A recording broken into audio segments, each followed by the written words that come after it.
Okay, so welcome back to my channel. This is going to be a recap of Channel Zero's Dream Door, Season 4, Episode 5, You Belong to Me. So Ian is working with Jillian to try to help her control this, I don't know, ability. And she's trying to help her. So I guess the target now is to, she's trying to create a rabbit. Okay, something simple. And you can see that she's struggling. And she's basically like, I feel different. He was like, well, part of you died, when she killed Pretzel Jack. And, it does take a lot of you, da-da-da. So he's still trying to coach her on how to do it. And eventually, she ends up creating this door. And she opens it, and this rabbit comes out all fucked up. No skin. It was just like it wasn't fully developed. And so he was like, well, it's trial and error. Sometimes you have, sometimes that happens. It took me a long time to get the dog right. And she was like, what dog? He was like, they're her dog. Now, if you remember in the first episode when they heard the noise in the basement and went downstairs to the basement, this dog came running out of nowhere. And they was like, where the hell did this dog come from? So he's saying he created the dog. Okay, so around this time, she heads into the house. Ian is making breakfast, and she sees her phone on the counter. She was like, "Oh my god, my phone is dead." Now she's still at Ian's house. She hasn't spoken to Tom at all. So you can imagine she has a million missed calls, and he's calling. Then you flash to Tom, and he's calling her yet again, and trying to figure out where she is. And so at that point, their dog walks into the kitchen, and he grabs the dog, hugs the dog, and he looks outside, and then he sees an identical dog, and he's like, wait a minute. So he goes out and he follows the dog, and of course that dog goes to Ian's house. So now he's in Ian's house looking around. And so we flash back to Jillian. She's still at Ian's other house, and she heard a noise, so she's trying to follow the noise or whatever. And if she walks around, it seems like it's a huge property, a decent sized property, nice house. And she walks in, and she opens this cabinet, and she finds this box, and in this box she sees the stuffed animal of her dog. And then something clicked, like her facial expression changed, like she remembered something. And so that's when Ian calls her to tell her breakfast is ready. So they sit down to eat breakfast. Now around this time, Tom is still looking around Ian's house. And so he looks into his fridge and sees something in that fridge that looks absolutely disgusting. And then he goes to the basement and he starts moving some things, and he sees all these doors, and he's finding all of these carcasses, basically, of things that Ian is manifested in that have since died. And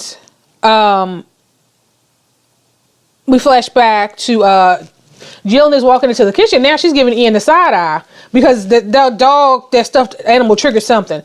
And so they sit down and have breakfast and just making conversation.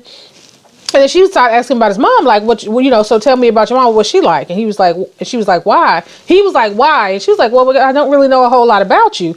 And so he was basically like, my mom, she was a good mom, and, she was too nice. If I could say that was her, one of her downfalls, and too trusting, and And what I can say is that she deserved better than what she got.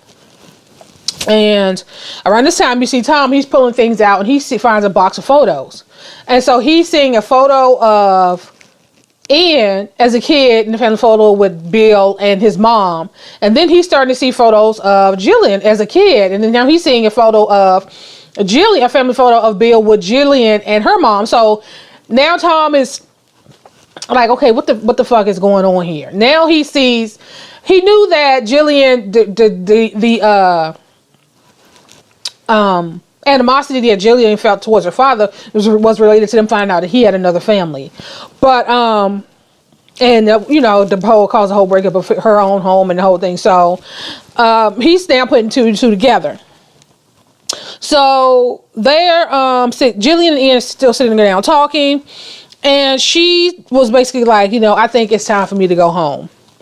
So Ian was like, okay. So he takes Jillian home, and he pulls up to his house, and he saw a shadow, and he's like, oh, wait a minute, somebody's in my house. So Jillian and Ian walks in, and of course it's Tom. So they see Tom in the kitchen, and Ian was like, well, hey, Tom, what, are you looking for something? And Tom is basically like, what the fuck is going on here? Tom ends up asking, why were you at the hotel last night? And of course, Ian was like, what are you talking about? I was with Jillian. I wasn't at the hotel. He's like, I saw you at the hotel. And Jillian, he said, Jillian, right? I was with you. And then Jillian was like, well, I was asleep. So I don't, like I can't. Don't get me the line. I don't know what the hell you were doing when I was passed the fuck out. But so Tom starts telling her, your father kept calling me saying that he had something to tell you about your family. And he told me where he was staying. And when I went to go and meet him, I saw Ian leaving the room. And when I went to the room, your father was nowhere to be found. So what happened? Where's her father? And so Jillian is standing there. So Tom shows her the photos. And like, why have you been following her? What is all this, basically? And so Jillian's she's she stops when she's looking at him like, what the hell is going on? Then she starts putting two and two together. And that's when she remembers that, you know what? She remembered going to that house one time that where Ian took her. And Tom was like, wait a minute, what's going on? He was like, yeah, Ian was like, well, yeah, I thought you might remember.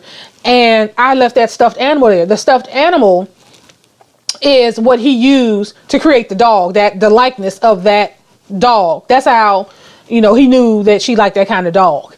And Tom is still saying, like, what the hell is going on? And so Jillian finally says, he's my brother. Well, and he, of course, Ian made the distinction, I'm her half brother. And they started talking, and he was basically like, we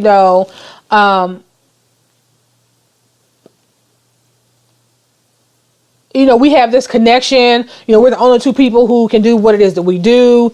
And, they can bond over their basically hatred and whatever dysfunction has come out of whatever relationship they've had with their father. And he's like, I have a gift for you. And so they're like, so they follow him he said it's in the garage. So they go to the garage. Bill is laid the fuck out decomposing. And there's like 10 or 15 of those same little dogs, basically eating him. So it was so disgusting to see. And Ian is like, oh, how did you guys get out of your cages? Like, he was just so unbothered and unfazed. And it's like, okay. But we already knew Ian was crazy as fuck. So, so they stood out there. He closed the garage door and they stood out there. And Ian was basically like, I did this for us and you, and now, it's really up to you what you want to, basically the ball's in your court, what your next move is going to be. So Tom handed her his cell phone and she called the goddamn police. And so, so the police came and they, of course, they had all the evidence they needed. He basically confessed to everything, how he killed Jason, how he killed the O'Connells. Because remember, he said in the beginning he was renting their house. They were, away for the visiting somebody. And so he was renting their house. But basically, he was like, I killed them. They all buried in the backyard. So, and he basically said that Jillian had nothing to do with it. So, the police take Ian into custody. And, Tom and Jillian, they're sitting there talking. And she was like, it's kind of my fault, my whole relationship with my dad. And, I just, I knew that he had this other family. So they're talking and Tom turns to Jillian. He said, well, that's what I want for us. I want to have a family with you. And she was like, she was like, I'm just too fucked up. And I just don't think that's a good idea. He was like, I love you. And, this, And so that's, they have this hot and steamy, that scene was something else, right? And so the next thing you could see as this whole thing, this emotional outpouring of whatever. As usual, the light starts flickering and the door appears. And so they see the door and Tom was like, okay, well, I wonder what's behind this door. And they go open the door and you hear baby crying. So they're standing like, what the hell? So she pulls the baby out. That baby, that baby was so fucked up because remember, she hasn't yet mastered this whole thing. She's still learning how to control it. And much like when she tried to create the rabbit, it was all fucked up. This baby came out looking all kinds of fucked up. It looked like a Tootsie Roll with a face. Like it had no arms, no legs. It was just fucked up. And I know it's not real. And so of course she's holding the baby. And the baby's crying, and Tom was like, okay, what the fuck? What are we supposed to do? And so she knew the child wasn't going to live. Because it was deformed and it was all just fucked up. And so she's like, just let me, just go for a walk and let me stay with him until he, I guess, passes or whatever. And so she's sitting there cradling the baby, sitting on the bed, and Tom walks out. And around this time, you see the police went in. So these are the same 2 cops that have been following Jillian and Tom around, trying to pin whatever on them. So they got in the back seat, and they're talking to him like, are you considered a serial killer or whatever? And I think Ian said he would describe himself as a spree killer. And so they get stuck behind the school bus. So it's in the morning, so the bus are picking the kids up. So, of course, the stop signs are out, and so they can't really pass. So they're sitting there behind the school bus. And while they're sitting there behind the school bus, whatever this thing is that he manifested that killed his father pops up out of nowhere. Because I guess it follows him wherever he goes. And fucks the cops up. He has this saw. He decapitated the man. He fucked the woman up. And so now Ian is on the loose again. So where does he go? He goes back to the house. He actually goes to Tom and Jillian's house. So as Tom is walking out, he sees Ian walking up the driveway, and he's like, what the fuck are you doing here? What's going on? And he basically, because the cops still has Ian's place taped off, and there's still a cop over there putting up the police tape. And so Tom's about to signal the cop, and Ian was like, I really wish you wouldn't. I don't want to have to kill anybody else. And Tom was like, you know what, fuck you. He railed over to the cop, like, this is the person you're looking for. And then because Ian, at this point, Ian is covered in blood because the whole massacre in the police cruiser. So the cop, pulls the gun and tells him to get on the ground, and then he basically tells Tom, like, whatever happens after this is on you. So he, however this thing that he manifested sentence him, he pops out with the saw, and he fucks the cop up. And so while all this is going on, Tom doesn't realize that he turns around that Ian has created a door. So Tom turns around to run in the house, and he sees this red door that's been created. And so he's standing there looking like, what the heck? What? And so whatever was in there, it opened the door and kind of cracked the door. And Ian is like, well, hi there. And so Tom is standing there like, what the fuck? And so then we flash back to Jillian. She's still in the bed, standing upstairs holding the child, and eventually the child dies.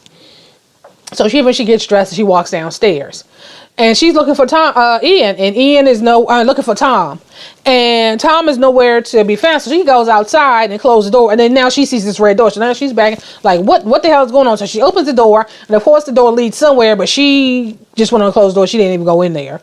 And then she looks over and she sees the dead cop, all fucked up, and then blood. It says, go to your neighbor's house or something. And so basically that's how this episode ended. I mean, it wasn't a whole lot that happened, but a few things. But yeah, that's basically how this episode ended. So that child looked fucked up. That was terrible. That was traumatic to see. But yeah, we're going to end this here, and I'll talk to you guys in the next video.